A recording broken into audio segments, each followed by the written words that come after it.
When my son was born, I was ignorant to my own history, and I realised that it was important for my children to have a much better sense of where they sat in the world, the knowledge that wasn't available to me. That investigation of my heritage is what inspired the work. And in all honesty, I just thought we were quite a boring, just standard family. And actually, what I did discover was we were not that.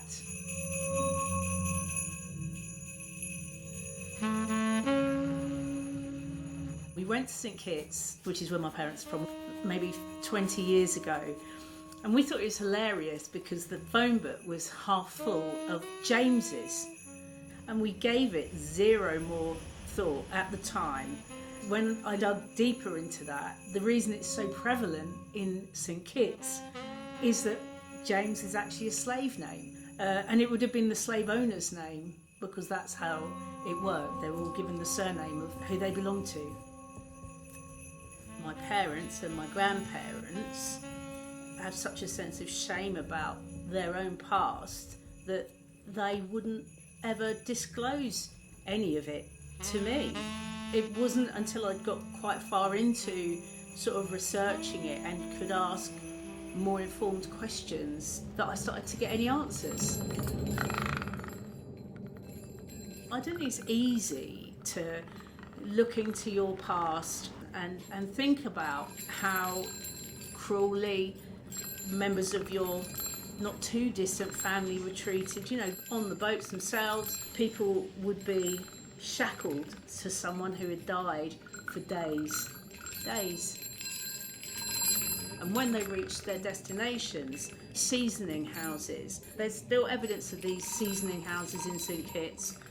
The idea was if you were fit enough to survive the most horrific of conditions, you would then be sold on.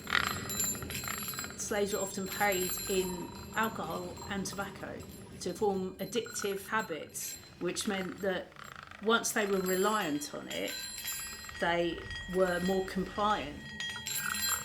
There was so much, and it was horrifying to read, which is why I think some of the works that I've made are quite raw. When something is over refined, it stops saying the thing that you want it to say. That crude sort of approach, which I do think I took in some of the drawings, is actually telling part of the story.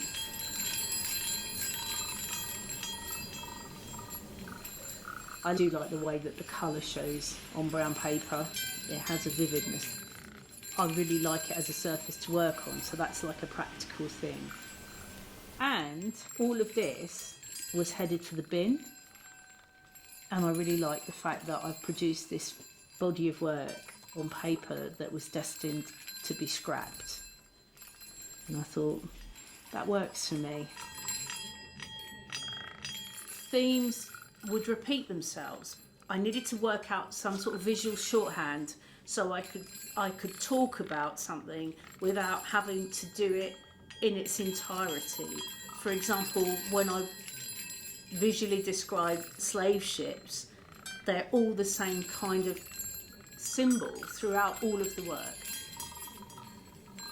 The use of faces is as important as the lack of faces. Depictions where I wanted to really promote the idea of dehumanisation. One of the things that struck me when I was doing the research was how African cultures have symbols that actually represent such big ideas and such big emotions, and we don't. The English language, we do just have words, but we have very few symbols that unite us. They almost had the presence of mind to make these universal symbols that were easily readable for all of African culture.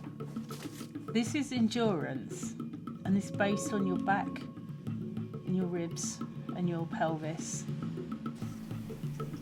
There's a whole language out there that they have that you'll see in their garments, on their ceramics, and I feel like I'm walking in their footsteps in terms of that, creating my symbols to tell my part of the story and my understanding of their part of the story too.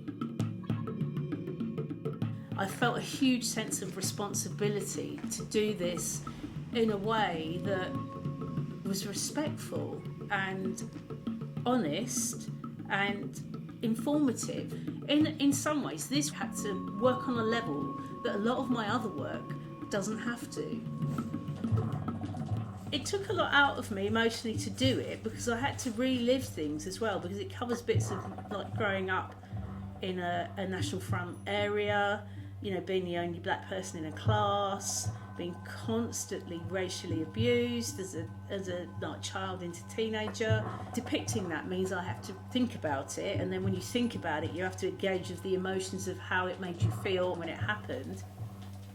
How could I visually kind of explore the idea of words angrily spoken? How could I depict that in a way that felt like a shout?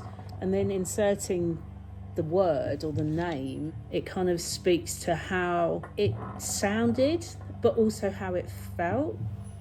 You have to get the balance right of how you feel about the fact that you actually reject your own heritage because you were so made to feel like you didn't fit in.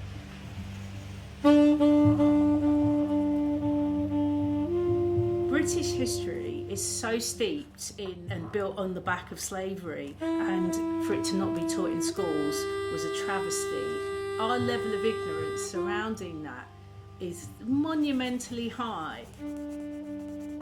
This work is more relevant now in terms of human trafficking and slavery. You know, that isn't over, it's not finished, and to see that there is a correlation between the two things is supremely important, and that just because something happened a long time ago, it doesn't mean that we just put it away and we don't think about it again.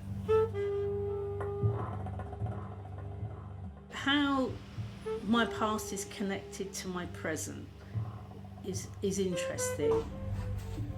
When big things happen, I come back to this project and think I need to add something to this now. I just see it as an ongoing piece of work which will never be done. There's a real misconception about slavery being a very black-owned history, but it isn't.